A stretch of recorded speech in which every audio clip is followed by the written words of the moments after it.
Howdy folks, Joe here from Just Your Average Joe's EDC. Thank you for tuning in. If you are new to the channel, please like, subscribe, share, and turn on your notifications. I hope you enjoy what you see today and what we are talking about. If you're noticing that these videos come up around the same time, they are not necessarily filmed at the same time. I do tend to film them and then just upload them as one or two finish uploading. Then I go ahead and start the next couple, because sometimes I can start uploading these at night and wake up the next morning and they're still not uploaded. So I'm not tech savvy enough to know what's going on. So today we're going to talk some about some Frankenstein knives that I've been working off and on in the shop, the workshop here. And neither of these are a finished product, but I do think they are getting closer, although both of them need to have a little bit more work done, especially in rust removal. So I have two knives here today. Let's start with the old timer. So this is an old timer. It is one that I found at a flea market. And let's see if we can get the tang stamp here. I can tell you this is an old timer Stockman. The tang stamp I am still having a hard time with. Maybe at some point I'll be able to read that. But I know the old timer has several Stockman patterns. This is certainly one of them. Now you may be saying, well, hey, wait a minute, Joe, Stockmans have 3 blades. Well, you would be right. When I found this at the flea market, he was asking, I think, $5 for it. And I ended up buying 3 knives from him for $10. It was in such pitiful shape. The Delrin scales were actually, on this side, were white. And it just was, the knife was rusted shut. And it took quite a bit of prying to even get these blades out. I think I ended up using a Leatherman pair of pliers. And then this blade right here was broken off right about here. So what I did with this knife, and it still needs some cleaning in the channel and stuff like that. I've been concentrating on the blade. And I may have mentioned this before, but I tend to like work a little bit on a knife, then stop, then work a little bit on another knife, then stop. That gives me time to think about what I'm doing, because I can very easily just get going too fast and screw things up. But anyway, what I ended up doing was I took the blade that was here, and you can see, where it was right here. That's clearly part of the tang of the blade. I flipped the blade out and I ended up grinding it down with a Dremel. I locked it here in the vise and I just worked it. And it took a while, and I think it took me a couple of Dremel bits. Let me show you what I'm using.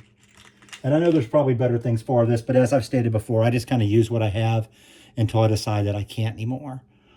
So I ended up going through probably like maybe 1 1/4 of these. I think I started with another one, then moved to this one, and this one's seen better days. I just worked it. I constantly worked it with the Dremel. I had it locked in tight. I would just go up and down, up and down. So now there is a slight discrepancy right there. If you look closely, you can see that one side is a little bit larger than the other. And so perhaps I can Dremel this some more and make that a little more even. At this point, it's so insignificant that I'm not that worried about it.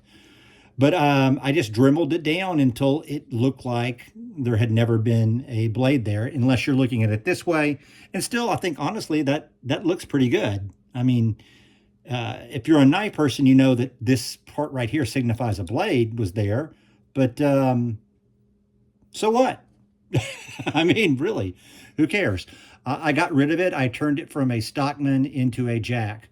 Now, as I stated before, this still has a long way to go. I'm not showing a finished product here, but you can see all the pitting here. It's going to need a little bit more work. I'm not going to get all that out. It's just never going to happen. The pitting is too deep. I had some cracks here at the pins. It's always the pins. This is the first place to crack because they drive those pins through there, and it creates instability in the Delrin. And again, this is saw cut Delrin, although there's not much feel of the saw cut anymore. And what I did with this to repair it is I just rubbed the JB weld in there, smoothed it off, and let it dry. And that's going to hold it. That JB weld will probably hold longer than the scale itself. As far as the blades go, they were so nasty. And, they're not exactly the belle of the ball now. But they're no longer black. They are sharp again. It is a usable knife as it stands now, but it is not a finished product. Even in the interior here, I mean, it's going to be extremely difficult to tell on camera, but even in the interior here, a lot of that may look like dirt. It's not necessarily dirt. I really cleaned this. This spent, I think, 48 hours in a mineral oil bath.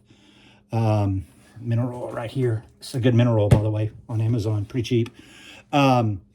But it's been, I think, 48 hours in a mineral oil bath, and that helped bring back the color here and loosen it up. I could get it all open, whatnot. But that is pitting, and that's just not going to go anywhere. And there's nothing really you can do about it. You can hear it. That's the metal stem rubbing over the pitting. There's nothing you can do about that. I mean, here again on the blades, I could possibly foresee a situation where if I took the sandpaper and rubbed them down enough that I would get through most of the pitting. But then again, I mean, there's not that much blade there now. How thin do you want this? Again, the concept here is to make a usable knife. And I think I've got it at that already. A little bit of walk and talk on this blade, not much, just a little, nothing on that blade. But a usable knife. Kind of happy with it in some respects, just because it was clearly ready for the trash heap. And I brought it back to life, even if it maybe is, not exactly king of the hill. The other one right here is another critter that was similar. This one was in a eBay purchase I bought, and I knew it was going to be messed up. When I got it, when I saw the pictures of it, it was another Stockman. I love Stockmans. I wish this was still a Stockman. But it had a blade here, a blade here, a blade here. And you could just tell by the distance here that this one's been heavily sharpened down. This one's broken off. That one was broken off. So what I did on this one is the same thing. This one has maybe a little bit more work to do. You can see it's just a little bit uneven here, but it gets all out here grinding away on that. I'll fool around with it some more later. I think I can make it look a little bit better. But like I said, I kind of do things in shifts. A little bit here, a little bit there, put them away, which is why the work table in the workshop here can be a mess. What it does have going for it here is the yellow Delrin. That's really cool, and it's a really cool banana color. This one here is, in fact, a Schrade. Got a little bit loose handle there. How about that? Or is that Imperial or Schrade? In my mind, I was saying Imperial. No, I was saying Schrade. It is Schrade. Yeah, we're good. It's a Schrade. And there's probably a tang stamp number of the pattern there, but my eyes aren't good enough to see it. So similar situation. It's got a little bit more looseness here. I've tried tightening this up again by putting it on the anvil and pounding this lightly to try to get that. And then it'll be better for a few days. And then when I come back to it again, not having used it, it's loose again. And then on this side, I had the other blade that was broken. And this is a booger to get open. I don't know if I'm going to do it. Hopefully I'll do it without cutting my hand open. Let's see here. Yeah, I'm going to get it. Gonna get it. There we go. So, at least for the moment, I've chosen to have this little bitty midget blade. It's sort of these are both sort of amputee knives. This is sort of like the half blade, Why did I do this? Well, I mean, why not? This had a little bit more blade than down here. I don't know in this particular model if this was the sheep's foot or the pin blade. I suspect it was the pin blade, but I just don't know for sure, honestly. I always like it when a Stockman has the sheep's foot over here, because then it's on kind of like a single area where it's a little bit easier to use. It's more centered, but whatever. This particular one had a little bit more blade that was available. So I ground it down using the same Dremel tool, and then I sharpened it up and everything. It's not like razor sharp or anything. I mean, it will cut. But it's more of like, of a scraper or something at this point than anything else. And you'll see that, this has got a little bit rust in it still. Same kind of problem with the pitting, not to as high of a degree. Hey, you can actually read the tang stamp, 834Y. So I imagine the 3 stands for the number of blades. The Y is also obviously for the yellow. The 4 and the 8, I'm not for sure. I'm just not that much of an expert on tang stamps, honestly. It's too dang complicated. Let's just make it easy, people. And then the interior got the same problem. It's really not as dirty as it looks. It's hardly dirty at all, frankly. It has just a ton of pitting. Now, rust is an issue with this knife. It is also carbon steel, as was the other one, and that just tends to attract rust if you don't keep it oiled.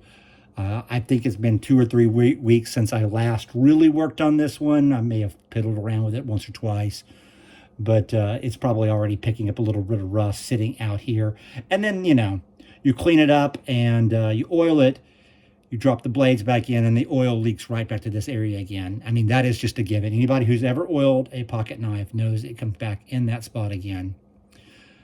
But anyway, I thought these were just interesting little fixes. I would value your opinion if you think I should just go ahead and get rid of this little sort of, red-headed stepchild of blades right here, to see if, maybe just make this a single blade knife. It'd be more attractive. Honestly, I have taken it out of the knife drawer or picked it up from the workshop table a number of times and clamped it in the grinder and said, today's going to be the day I take this blade off, and I just never do it. I don't know why. It doesn't have any sentimental value to me. It really doesn't matter one way or the other. I think it'd probably make more sense as a single blade knife than this little almost useless blade. But I kind of had fun shaping the blade. You see, I managed to also score it on accident. That kind of stuff happens. It is what it is. Yeah, give me your opinions. Tell me what you think. Hey, I appreciate you being here tonight. I really enjoyed doing these videos. It keeps me from spending as much time working on the knives, which is good because, your hands get tired and I've got a little bit of arthritis. So thank you for dropping in. I appreciate your support. I appreciate as much time as everybody spent watching my videos. I cannot believe how many views they've gotten so far of just a guy randomly talking about stuff at his workshop. But you know what? That's what I watch too. So God bless. Good night. I'll talk to you soon. Bye.